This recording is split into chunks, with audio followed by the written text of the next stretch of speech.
La délibération suivante, qui est donc la numéro 11, est évidemment très importante également, puisqu'elle concerne la création d'un pôle d'échange multimodal dans le secteur de la gare de Saint-Dié-des-Vosges. Je donne la parole pour présenter cette délibération à Monsieur le troisième adjoint délégué aux mobilités. Vous avez la parole, Monsieur Vincent Benoît. Merci, Monsieur le maire. Alors oui, je rappelle que la réalisation d'un pôle d'échange multimodal dans le secteur gare, ce projet a fait l'objet d'une inscription au contrat de plan État-région 2015-2020. Et dans ce cadre, il a pu faire l'objet d'une programmation 2017 qui nous a permis de confier à Solorem, la société d'économie mixte du Grand Nancy, dans laquelle la SEB a fusionné.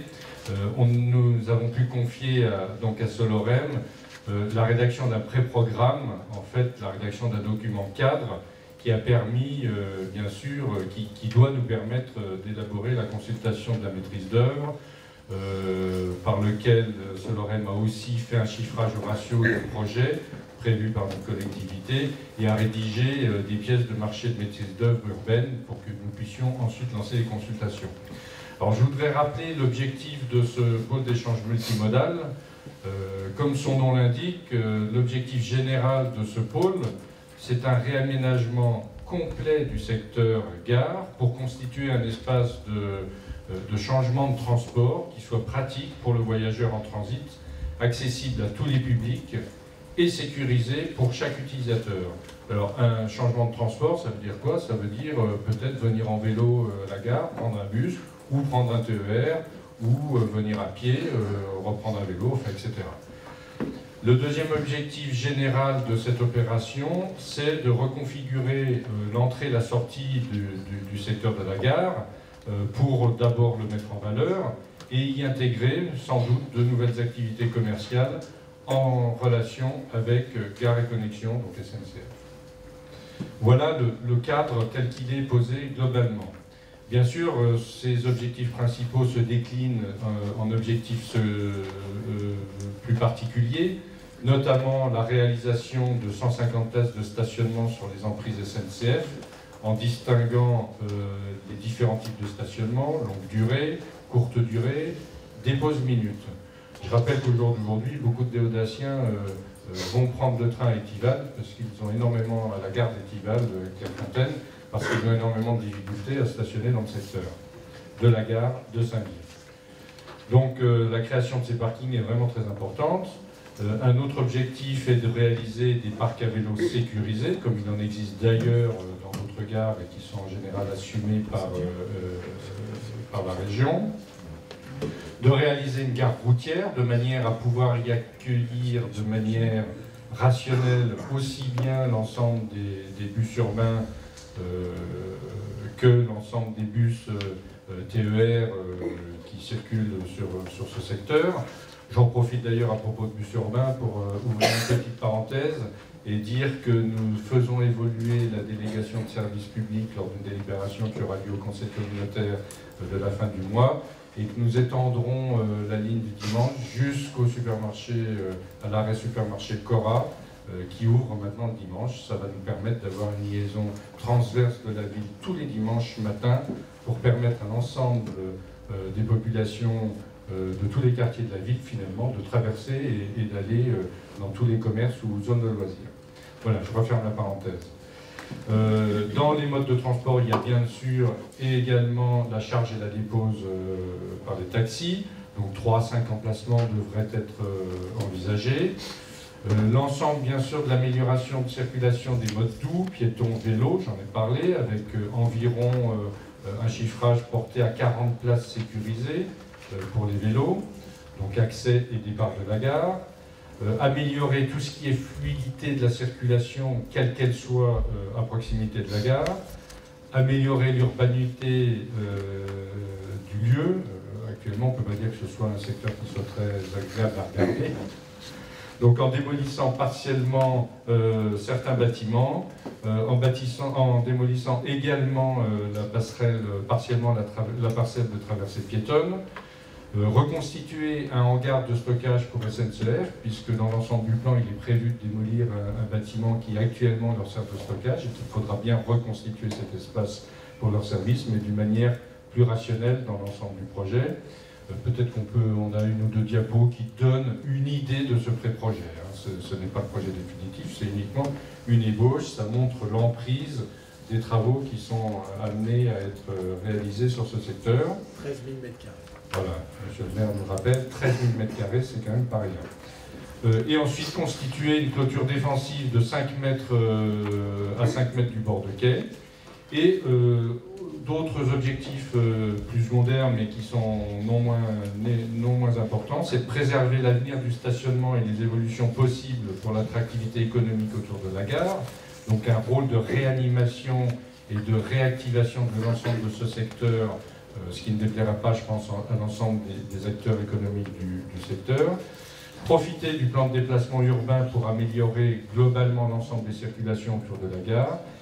Et j'y tiens beaucoup, créer un point d'information sur tous les modes de mobilité qui sont accessibles, bien sûr à Saint-Dié, mais pour l'ensemble de la population de l'agglomération de Saint-Dié-des-Vosges. Créer un centre d'accès vraiment et d'information sur tous ces modes de mobilité. Donc comme vous le constatez, l'ensemble de ce projet sert bien sûr les Déodatiens, mais c'est un projet aussi qui s'inscrit totalement dans l'ensemble du plan global de mobilité que nous développons dans l'agglomération. Et je pense que nous ne manquerons pas de solliciter aussi l'agglomération pour ce projet. Alors, bien sûr, l'ensemble de ce projet a été chiffré. Il s'évalue aujourd'hui à près de 2,9 millions d'euros. Et comme je le disais, il est inscrit dans le contrat de plan État-région de 2015 à 2020.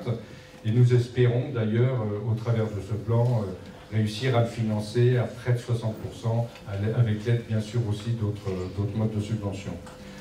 Le planning prévoit la consultation d'un maître d'ouvrage délégué, c'est quand même un projet important qui est complexe, qui fait intervenir beaucoup d'acteurs, d'un maître d'œuvre et de l'ensemble des prestataires intellectuels dès le mois d'avril 2018, pour permettre le lancement des travaux début 2019 et finaliser les aménagements pour le printemps 2020.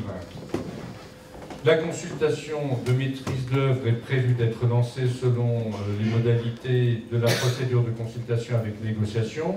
C'est une procédure qui est formalisée et restreinte à 2 tours, selon le décret du 25 mars 2016 et sur la base d'un projet de contrat qui associe les bureaux d'études techniques et les urbanistes. Sur ce quartier, bien sûr, c'est l'EPFL, l'établissement public foncier lorrain, qui, après avoir acquis les terrains auprès de SNCF, et c'est en très bonne voie, puisque nous avons pu rencontrer l'ensemble des acteurs et avoir l'engagement de chacun dans ce sens. Donc l'EPFL va engager la phase de démolition des bâtiments de dépôt de SNCF, sur lesquels vont être réalisés toute cette zone de stationnement, etc.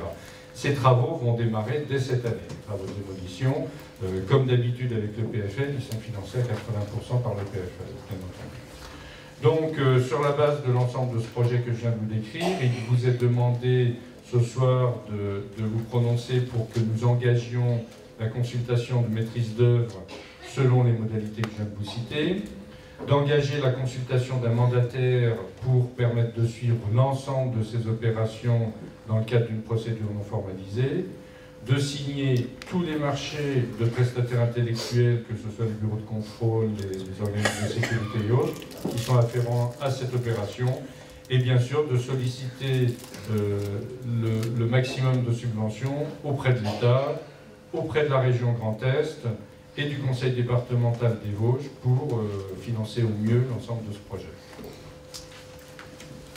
Merci beaucoup, monsieur l'adjoint au maire.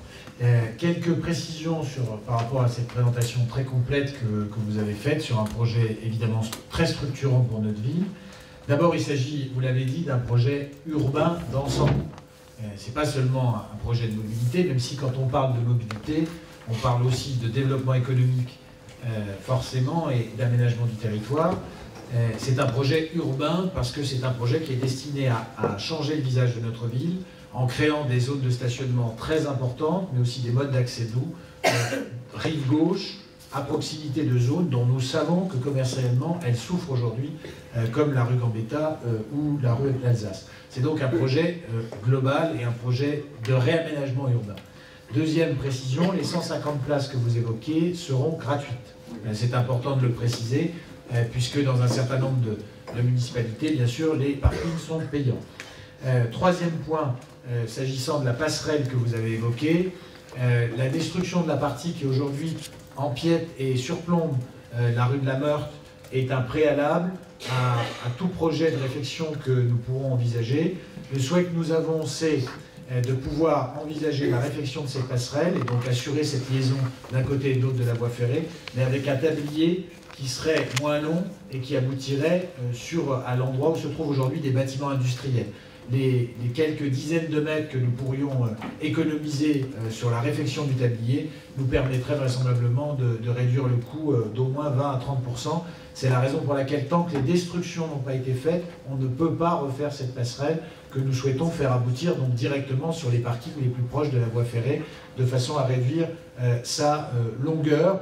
Et d'ailleurs, le point où arrivera ce que nous souhaitons faire cette passerelle sera un point de cheminement sécurisé. Donc ce sera dans un deuxième temps qu'on pourra envisager cette réflexion. Elle n'est au contraire pas abandonnée, mais l'opération dont nous parlons, c'est un préalable. Et je précise, c'est parce que nous croyons aussi à la réflexion de cette passerelle que nous gelons le grand terrain des anciennes miroiteries de l'autre côté de la voie ferrée, qui pourrait servir, si les parkings qui sont aujourd'hui situés, qui pourraient être situés autour de la gare, les 150 places qui vont être créées, si elles se trouvaient saturées, nous pourrions éventuellement avoir encore des parkings supplémentaires en faisant des aménagements de l'autre côté de la voie, qui du coup permettrait par la passerelle de rejoindre la gare, comme ça se fait dans d'autres villes où on passe sur une passerelle pour pouvoir ensuite rejoindre la gare. Donc nous avons de la réserve foncière et nous croyons à l'avenir de cette passerelle, mais la destruction des bâtiments est un préalable pour pouvoir la ramener plus près de la gare et arrêter qu'elle casse la perspective de la rue de la Meurthe. Autre point important, vous le voyez sur votre plan, nous allons préserver le parc au train. C'est-à-dire que l'espace qui est aujourd'hui géré par SNCF et qui le parking pas très bien aménagé, il faut dire, il suffit d'y aller quand il pleut pour s'en rendre compte, et pas très visible, pas très matérialisé, et un peu déprimant, il faut dire, qui est ce parc au train, mais qui a l'avantage d'offrir un accès par un autre côté de la ville, et donc de permettre deux accès à la gare par le côté de Foucharus. Ce parc au train sera préservé. C'est quelque chose que nous avons posé sur la table avec SNCF, que cette emprise ne soit pas récupérée pour d'autres usages. Elle sera donc préservée sous forme de stationnement. Donc les 150 places, c'est 150 plus ce que le parc au train apporte déjà aujourd'hui. Dernier point, on aborde dernier point sur la question du financement. C'est une opération, évidemment, le montant, et vous l'avez dit, est important, 2 900 000 €, qui seront répartis sur 2 années, du point de vue du budget de la ville, 2019 et 2020, et donc qui ne s'appliqueront pas sur un seul budget, c'est important à préciser, sinon ça aurait consommé une grande partie de notre budget d'investissement, même si ça sera important, de toute façon. Il est possible aussi que l'agglomération soit sollicitée sous un mode ou sous un autre, puisqu'elle a la compétence des mobilités aujourd'hui, et donc c'est vrai que sur les 900 voyageurs jour qui prennent le train à Saint-Dié-des-Vosges, nous savons très bien qu'il n'y a pas que des voyageurs de Saint-Dié.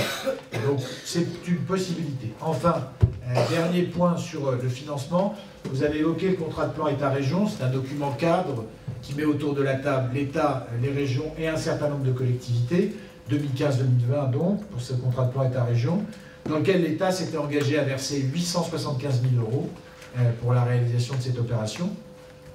La région, à l'époque, 375 000 €.